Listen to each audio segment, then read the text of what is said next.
этом можно было бы поставить и точку. Но мы пока ставим запятую, потому что после нашего первого выступления в октябре история проросла продолжением. А каким именно, вы сейчас узнаете.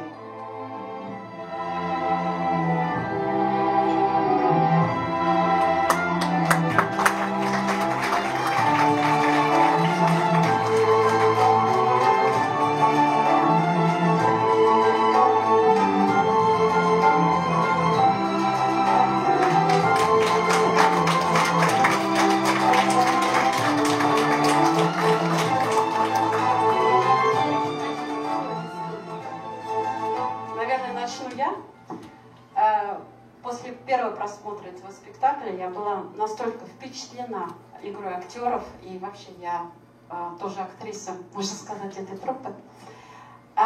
Я была действительно слишком возбуждена, и потом, где-то 2 дня позже, у нас состоялась вечеринка в школе, я учитель французского языка. И я начала с таким энтузиазмом, с такой страстью рассказывать про этот спектакль своей подруге Сандре. Она меня слушала очень внимательно, очень спокойно. А потом сказала: а что ты мне все рассказываешь? Я все это уже знаю. Я училась у ученика Бориса Волкова. Тут у меня остановилось дыхание.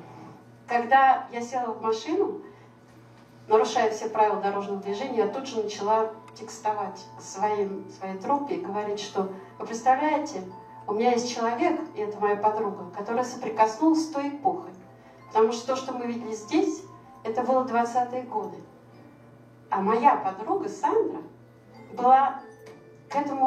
имела абсолютную связь с этим. То есть, когда я ей сказала, труппа сказала: пожалуйста, мы организуем еще раз спектакль, пожалуйста, мы хотим ее видеть, и мы хотим, чтобы она что-то сказала публике. Мы будем говорить по-французски, потому что Сандра, у нее мама из Бельгии, а папа англичанин, поэтому у нее 2 языка. Какой первый вопрос? Расскажите нам о своих впечатлениях от той школы, от балетной школы, созданной Борисом Волковым в далекие 30-е годы. Естественно, Сандра многократно моложе того периода, но тем не менее память за прошлое держится цепко, и я думаю, что какие-то оттенки, какие-то акценты сохранились в памяти Сандры. Alors, tu vas tout simplement parler de cette impression de l'école du ballet où tu étais. Bonsoir tout le monde.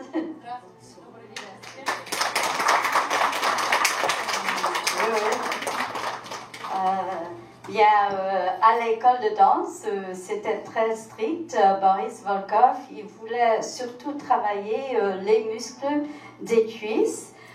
Donc, quand on prenait une position, je tiens ta main, non. Alors, quand on faisait comme ça, il fallait tenir la jambe dans l'air longtemps pour bien travailler les muscles, pour pouvoir mieux sauter. Значит, в той системе, которая была очень строгая, нужно было прежде всего разрабатывать мускулы ног, для того, чтобы их держать высоко, и для того, чтобы когда танцует танцовщик, танцовщица, нужно было держаться в воздухе подольше. Il était très strict dans sa technique aussi. Donc, quand on prenait une position comme ça, tiens. Alors, il voulait qu'on faisait comme ça. Он хотел, чтобы позиция была вот такой. Tandis que si on veut être plus lyrique, alors au lieu d'être comme ça, on peut faire comme ça. То можно добавить больше эмоций, лиричности, вместо того, чтобы прямо держать свою позицию. Tu veux ajouter quelque chose ici? Oui. J'aime parler et danser. Alors, il se promenait avec la canne. La canne, c'était pour battre le rythme. Il tapait comme ça. Mais aussi, c'était pour corriger les positions. si le pied n'était pas bien placé ou la jambe, il tapait, mais doucement quand même. Окей. Совершенно правильно то, что наш Борис Волков имел трость, потому что он прогуливался всегда со своей тростью. Первое назначение трости было, это, естественно, для ритма, но он также и дотрагивался своих, совсем не агрессивно, да, своих танцовщиц и танцоров.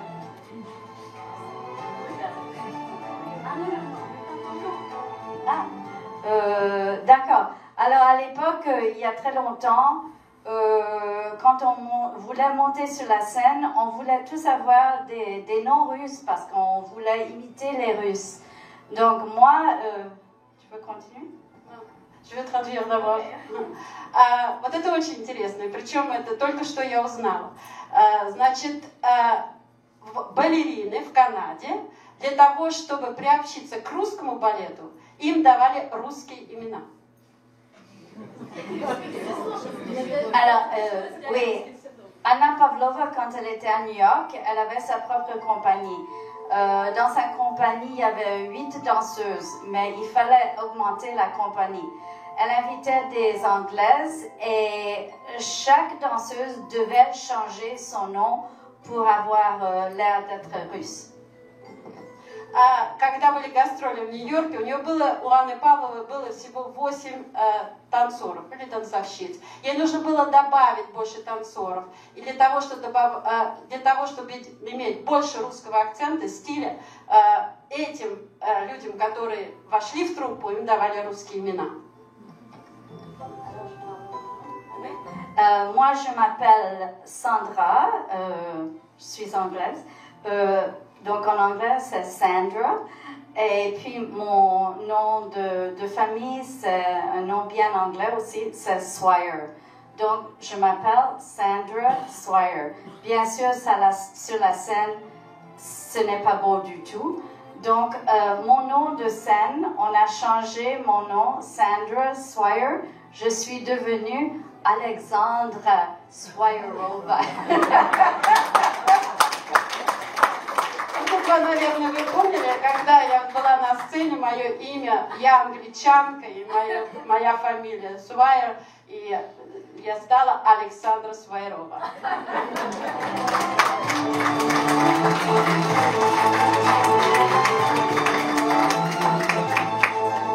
Может быть, у кого-то есть вопросы? Можно по-французски? Тут присутствуют тоже франкоговорящие, также мои ученики.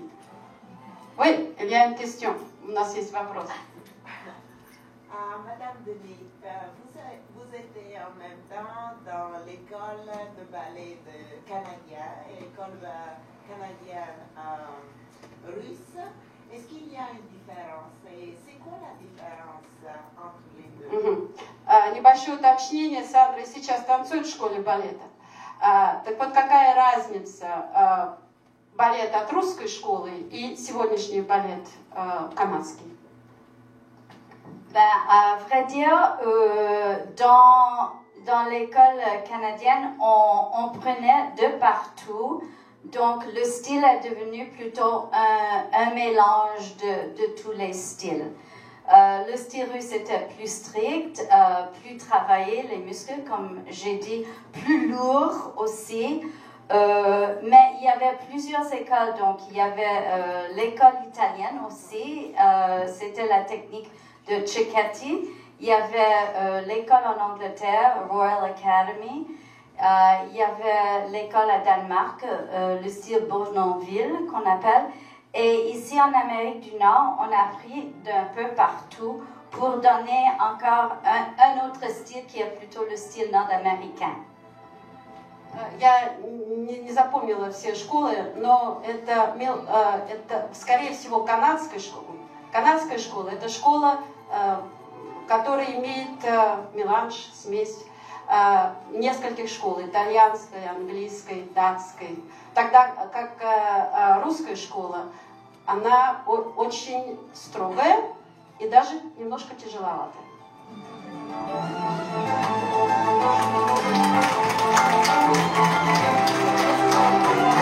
Еще вопросы, нет? По-русски. Ну, наверное, мы уже много сказали.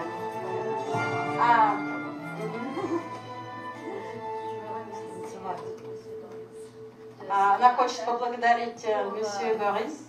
Pour la ville de Toronto et pour la scène canadienne. Alors, je lui fais